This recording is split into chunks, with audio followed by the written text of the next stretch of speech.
안녕하세요. 울산시대 남희석입니다. 2023년 개묘년 새해가 밝았습니다.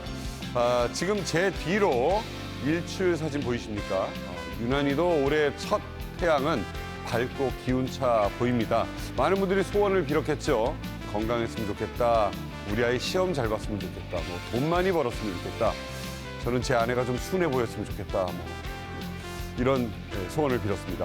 하지만 대한민국의 경제 전망은 밝지만은 않습니다. 이럴 때일수록 울산이 힘내야겠죠. 울산 힘내고 대한민국도 화이팅입니다. 한 주간의 뉴스를 순위로 정리해보는 랭킹 뉴스 시간입니다. 김다은 아나운서. 안녕하세요. 랭킹 뉴스 김다은입니다. 오늘은요, 2023년 새해를 맞아 여러분께 도움이 될 만한 정보들을 쏙쏙 뽑아 준비했습니다. 이름하여 새해 달라지는 울산, 키워드로 함께 만나보시죠. 5위는 전면 개편입니다. 도로 위 시민의 발이라 불리는 버스. 그런데 불편한 노선 때문에 꾸준히 개편이 요구돼 왔었는데요. 울산시가 올해 하반기 광역시 승격 이후 처음으로 울산 시내버스 노선 체계를 전면 개편하기로 했습니다. 교통망 변화에 대응하고 환승 중심으로 달라질 울산 시내버스. 진정한 시민의 발로 거듭날 수 있을지 주목되고 있습니다. 다음은 부활입니다. 1967년 공업탑의 건립과 함께 시작된 울산의 대표 축제, 울산공업축제가 울산 산업문화축제란 이름으로 35년 만에 부활합니다. 다시 돌아온 울산 산업문화축제가 시민들에게는 경제 발전의 주역이라는 자긍심을 심어줄지, 또 지역의 새로운 문화관광 자원으로 성장할 수 있을지 관심이 높아지고 있습니다. 화제의 키워드 3위는 인상입니다. 열심히 일한 대가로 받는 돈, 시간당 최저임금이 올해는 9,620원으로 지난해보다 460원 올랐습니다. 만약 일주일에 40시간을 일한다면 주휴수당을 포함해 모두 201만 580원의 월급을 받게 되는 건데요.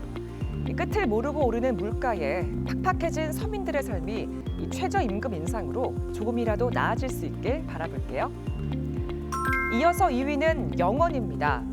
울산시가 통행료 전액을 지원하면서 울산 남구와 동구를 잇는 연포산 터널이 지난 1월 1일부터 전면 무료화됐습니다. 연포산 터널이 요금을 받지 않게 된 건 개통 이후 7년 6개월 만인데요. 이로써 동구를 찾는 운전자들의 부담은 줄어들었지만 이 손실 보전을 둘러싼 운영사와의 협의는 여전히 과제로 남아 있습니다. 오늘의 마지막 키워드는 더 나은 삶입니다. 울산시는 새해 가장 중요한 시책으로 시민들의 삶의 질 개선에 집중하기로 했습니다. 출산 장려를 위한 산후조리비와 부모 급여 지급을 비롯해서 청년들이 사회 참여를 확대할 수 있도록 인프라도 개선해 나갈 계획이라고 하는데요. 새롭게 시작된 2023년 시민들의 더 나은 삶을 위한 기틀을 다지는 한 해가 되길 기대해 볼게요. 지금까지 랭킹 뉴스 김다은이었습니다. 자세한 이야기 남미경 시사평론가와 함께 이야기 나눠보겠습니다. 지금 새해에 이런 게 달라진다. 많이 와요. 네. 이렇게 그런데 좀 그중에 틀린 것도 있고 또 그러다 보면 맞는 것도 있고 그렇거든요. 자, 그럼 좀 자세한 이야기 한번 나눠보죠. 어떤 게 바뀔까요? 네, 제가 간단히 퀴즈로 준비를 했는데요. 퀴즈요. 네. 새해부터는 울산의 택시 요금이 올랐습니다. 네. 기본 요금이 3,300원인데 얼마로 올랐을까요?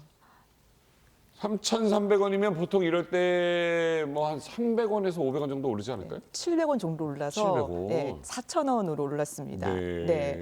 4년 만에 21% 인상된 금액이고요. 네네. 또 심야 할증도 적용되는 시간이 좀 늘었는데요. 심야 할증은 20% 요금이 또 추가가 되는데 네. 2시간 앞당겨서 밤 10시부터 적용이 되고요. 네. 울산의 시내버스 요금도 인상을 검토하고 있는데요. 버스 네. 요금은 8년 동안 동결이 됐었는데 올해 안에 1,250원에서 1,500원으로 인상한 안을 검토하고 있고요. 네. 그리고 상하수도 요금은 올해 하반기부터 3년 동안 매년 12% 오를 전망입니다. 이렇게 오르면은 내려간 거는 남미경 기자의 주식하고 집값밖에 없겠는데요. 네. 어떻게 하셨죠? 네. 자, 전기요금도 많이 올랐다고요? 네, 지난해 4분기와 비교하면 올해 1분기에 9.5% 올랐습니다.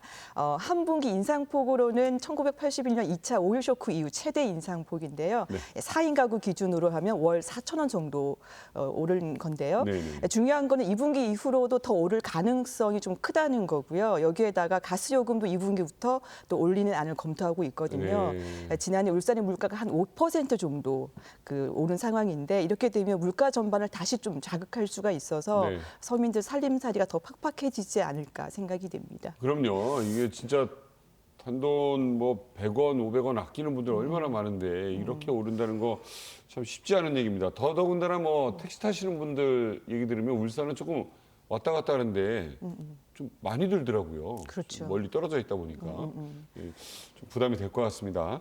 자, 그런가 하면은 새해 달라지는 것들 기부 네. 이런 얘기가 있어요. 네, 고향 사랑 기부 제도가 올해부터 시행이 되는데요. 울산뿐만 아니라 전국적으로 다 시행이 되는 그렇죠. 거고요. 이 제도의 취지가 이제 지역 경제 활성화라는 측면이 있습니다.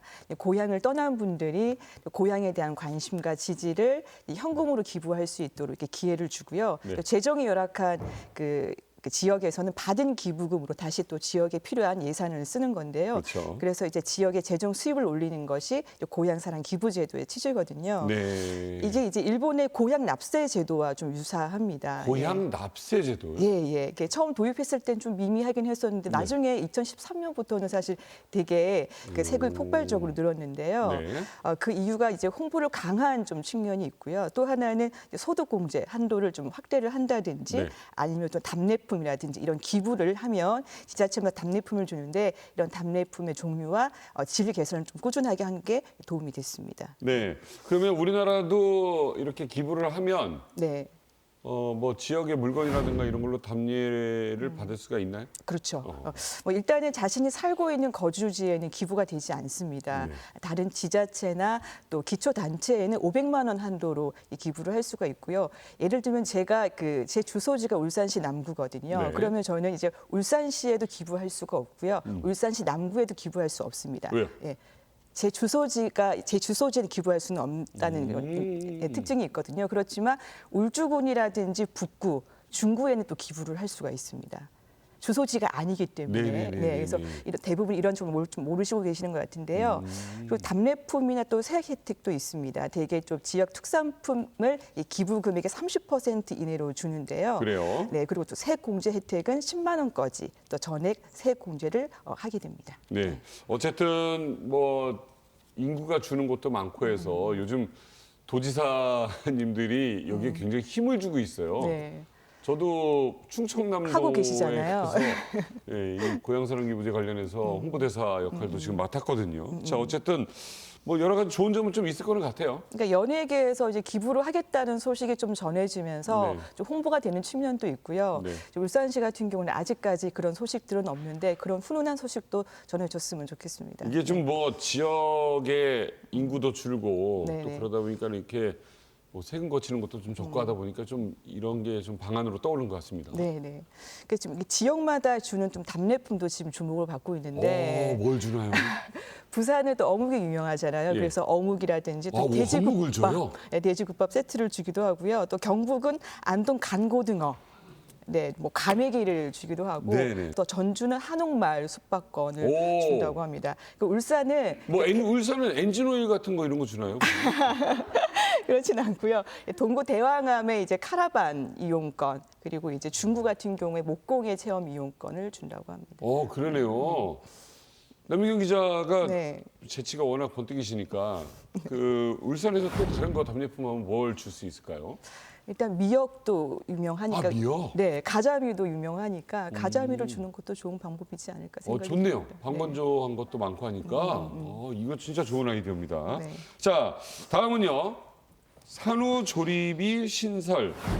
이거 급여 확대다라고 나와 있습니다. 이게 무슨 얘기인가요? 네, 이게 2021년 기준으로 해서 국내 합계 출산율이 0.81명이었습니다. 네, 지난해에는 0.7명으로 좀 떨어졌다는 0.7. 추산이 있거든요. 그래서 울산도 월 출생아 수가 지난해 10월에 역대 최저를 기록했습니다. 아이고, 예. 네, 그렇다 보니까 이제 출산이라든지 아동복지 분야 혜택이 좀 많이 강화되는 추세인데요. 네. 지난해까지만 해도 울산시가 첫째 아이를 낳으면 10만 원, 둘째 50만 원 이렇게 그 출산에 필요한 지원금을 줬었는데 네. 올해부터는 이제 출산 지원금 대신에 이제 산후조리비를 지원을 합니다. 그래서 네. 첫째, 둘째 이렇게 뭐 차등을 해서 지원을 하는 게 아니라 출생아 1인당 50만 원을 지원을 하고요. 네. 그리고 이제 구군이 지원한 출산 지원금이 별도로가 있으니까 네. 참고하시면 좋을 것 같고요. 또 그리고 지난해부터 시행했던 첫 만남 이용권 200만 원은 그대로 유지가 됩니다. 첫 만남 이용권 네. 아이 낳은 얘기. 네, 네, 네. 자, 어쨌든 이 도시가 아이들의 웃음소리가 많아야 되잖아요. 예. 근데 이건 좀 지원이 뭐 넉넉하진 않습니다만 그래도 늘리려는 노력은 예, 보이는 것 같습니다. 네, 네. 자, 그건 그렇고 부모급여라는 게 있네요. 네, 이게 전국 공통사항인데요. 영아 수당이라고 들어보셨죠? 예, 예. 이 0세부터 11개월까지 아동에 월 30만 원씩을 지급을 했었는데 네. 이게 이제 23개월까지 혜택이 더 확대를 되면서 부모 급여로 이름이 바뀌었습니다. 그래서 0세 아동은 월 70만 원, 1세 아동은 월 35만 원 이렇게 지급을 하고요. 네. 그다음에 이제 결식 우려 아동 급식 지원 단가도 한 끼 7천 원에서 8천 원으로 인상이 됐고요. 그리고 만 18세 미만 가정위탁 보호 아동에게 지원하는 그 양육 보조금도 1인당 30만 원에서 42만 원으로 인상이 됐습니다. 네. 자, 그동안 여러분 가장 고민하는 거 중에 하나가 뭐였습니까? 이게 냉장고에 넣으면은 이게 날짜를 봐요. 우유가 하루 지났어. 이거 어떡하지? 이거 먹으면 안 되는데 그러면 엄마가 냅다 임마 내가 먹게. 이거 먹잖아요. 네, 그렇죠. 네, 네. 그리고 뭐 치즈 뭐 많아요. 이런 거 유통기한. 근데 이게 뭐 소비기한 뭐 이런 걸로 바뀐다고요. 네, 이제 말씀하신 대로 먹을까 말까 되게 고민들 많이 하시잖아요. 그래서 네네. 새해부터는 유통기한을 소비기한으로 바꿨는데요. 네. 이게 헷갈릴 수도 있는 게 이게 쉽게 말씀을 드리면 유통기한은 판매업체가 팔아도 되는 기한입니다. 아, 예. 예, 그리고 소비기한은 소비자가 안심하고 먹어도 되는 이 기한이기 때문에 그렇게 설명하니까 좋네요. 예, 그러니까 앞으로는 좀 소비 기한으로 표시를 한다는 거고요. 다만 이제 판매자 입장에서는 제품 포장지를 바꿔야 하는 부분들이 있거든요. 그렇죠. 그렇기 때문에 1년간 좀 계도 기간이 주어진다고 하는데 당분간에는 어떤 제품에는 이제 유통 기한이 써져 있을 거고 또 그렇지. 어떤 제품에는 또 소비 기간이 적혀 있을 수가 있어서 좀 혼란스러울 수 있으니까요. 날짜 등을 좀 꼼꼼히 살펴줘야 할 것 같습니다. 아, 그래요. 그런 거 있잖아요. 이렇게 우유나 뭐 살 때 이렇게 마트 가면 이렇게 쭉 있잖아요. 그럼 이렇게 뒤에 거 보면 저게 또 하루 약간 뒤에 어쩌다 보면 하나 나온다 또. 예. 그럼 막 지적거리게 되고 괜히 네, 그런 거 있었는데. 저도 그런 경우 너무 예, 많이 이제 조금 했었습니다. 약간 여유가 있겠네요. 근데 네. 이제 우유는 좀 상하기 쉬운 식품이잖아요. 네네. 그래서 2031년까지는 소비기한 적용 대상에서 제외된다고 하니까 뭐 우유라든지 유제품은 되지 않는다라는 거 참고하시면 좋을 것 같습니다. 아니 지금 제일 얘기 많이 하는 게 우유인데 우유는 빼놓고 한다고요? 예, 상하기 쉬운 식품이기 때문에 2031년까지는 제외된다고 합니다. 네, 좋습니다. 자, 올해 가장 기대 많이 하는 거 있었죠? 예.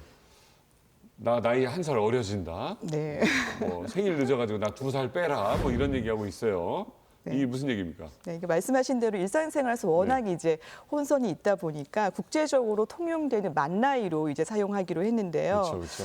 근데 이게 이제 궁금한 게 우리가 이제 우리 생활이 어느 정도 변화가 있을지에 대해서 사실 좀 궁금하시잖아요. 네네. 그래서 이 세간에 나온 얘기로는 뭐 정년이 더 늦춰진다더라, 뭐 초등학교 입학이 더 늦다더라 이런 얘기들이 많은데 그렇죠. 결론부터 말씀드리면 모두 사실이 아닙니다. 아, 네, 그래서 이미 법률이나 공문서상에 만 나이를 적용을 해왔거든요. 네, 그렇기 그렇죠, 때문에 그렇죠. 뭐 개정법이 시행된다고 해서 변화는 없을 것 같고요. 다만 이제 그동안 나이를 표기할 때 몇 세 미만 이렇게 하면 이게 한국 나이인지 만 나이인지를 헷갈렸어. 너무 헷갈렸었죠. 웬일이야. 예, 그래서 좀 법적 분쟁이 있었던 거고요. 네네. 앞에서 말씀드린 뭐 정년이 더 연장된다든지 이런 얘기는 그냥 뭐 카더라라는 출신이기 그렇죠. 때문에 이거 워낙 말이 많았어요. 네, 네, 이렇게 말씀드릴 수 있을 것 같고 또 초등학교 입학식이라든지 또 공무원 채용 응시 연령은 네. 연나이를 기준으로도 하고 있거든요. 그래서 뭐 어떤 사회적 혼란은 크게 그렇죠. 없을 것 같습니다. 네, 네. 자, 이게 1월 1일부터 시행되는 겁니까? 아니요, 올해 6월부터 적용이 됩니다. 6월이요? 네, 네. 알겠습니다. 지금까지 남미경 시사평론가와 함께했습니다. 고맙습니다.